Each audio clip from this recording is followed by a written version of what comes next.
네, 국민의힘 여가위 간사 김정재 의원입니다.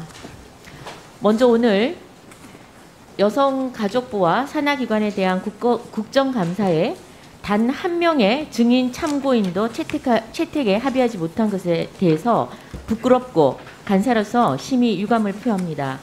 특히 국고보조금 횡령 사기 관련한 민량 사건과 박원순 오거돈의 권력형 성범죄의 피해자와 관련된 증인 참고인을 단 한 명도 채택하지 못한 이러한 상황에서 여가위 국감이 맹탕 국감, 하나마나 국감이 될 것을 우려하면서 그간의 진행되어 온 간사협의 과정을 말씀드리겠습니다. 지난 9월 16일 첫 간사회의에서 국민의힘 여가위원들은 증인 참고인 신청 명단을 민주당에 전달했습니다. 신청 명단은 박원순 전 서울시장, 오거돈 전 부산시장 등 권력형 성범죄와 관련된 인물들, 그리고 국고보조금 부정수급 등 혐의로 기소된 바 있는 정의연, 정대엽과 관련된 인물 등입니다. 이후에 민주당에서는 국민의힘 신청 명단을 일체 단 한 명도 합의해 줄 수 없다는 입장을 전해왔습니다.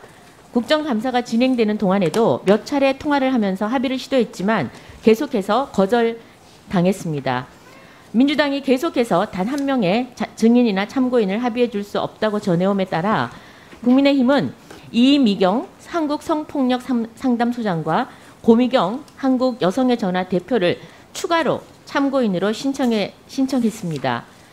권력형 성범죄 전반과 피해자 보호 방안에 대해 질의할 것을 제안했지만 또 거절당했습니다.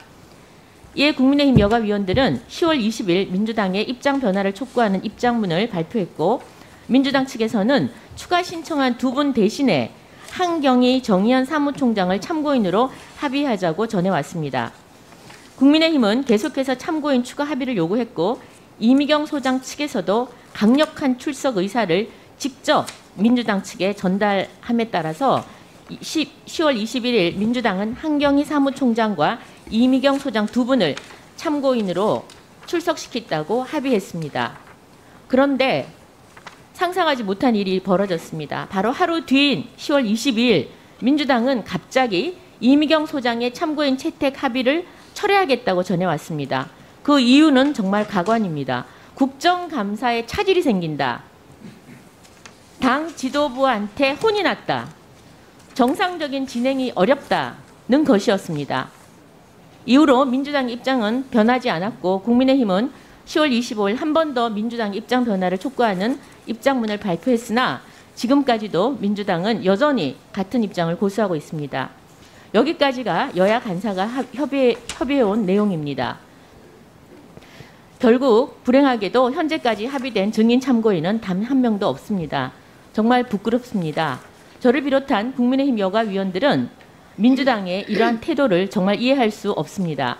민주당은 이미경 한국성폭력상담소 소장이 국감에 출석하면 왜 정상적 진행이 어렵다는 것입니까? 성폭력 상담소의 성폭력 피해자의 현장의 목소리를 듣는 것이 뭐가 그렇게 두렵습니까? 두 분이 출석하면 국회에서 난동이라도 부린다는 뜻입니까? 대체 민주당이 생각하는 정상적인 국감은 도대체 뭡니까? 과연 증인 참고인이 한 명도 없이 진행되는 게 정상적이라고 할 수 있습니까? 대체 뭘 두려워하시는 겁니까? 행여나 참고인이 권력형 성범죄에 대해 답변하다가 박원순이라는 이름 석자 나올까 봐 겁에 질린 겁니까? 박원순 오거돈이라는 이름이 나오면 내년 선거 망칠까 당 차원에서 이렇게 원천봉쇄하고 나서는 겁니까? 적어도 대한민국 국회의원으로서, 그리고 여성가족위원회 위원으로서 해야 할 일은 해야 합니다. 성폭력 피해자들을 보호하고 지원하기 위해 더 나은 방법을 찾아보자는 겁니다. 이미경 소장님, 그리고 고미경 대표님, 지금도 국감에 출석해서 현장의 목소리, 피해자들의 목소리를 들려주고 싶다고 합니다. 오전 중에라도 여야 합의를 해서 오후에 참고인들이 출석할 수 있도록 위원장님을 비롯해서 민주당 의원님들의 협조를 다시 한번 촉구합니다.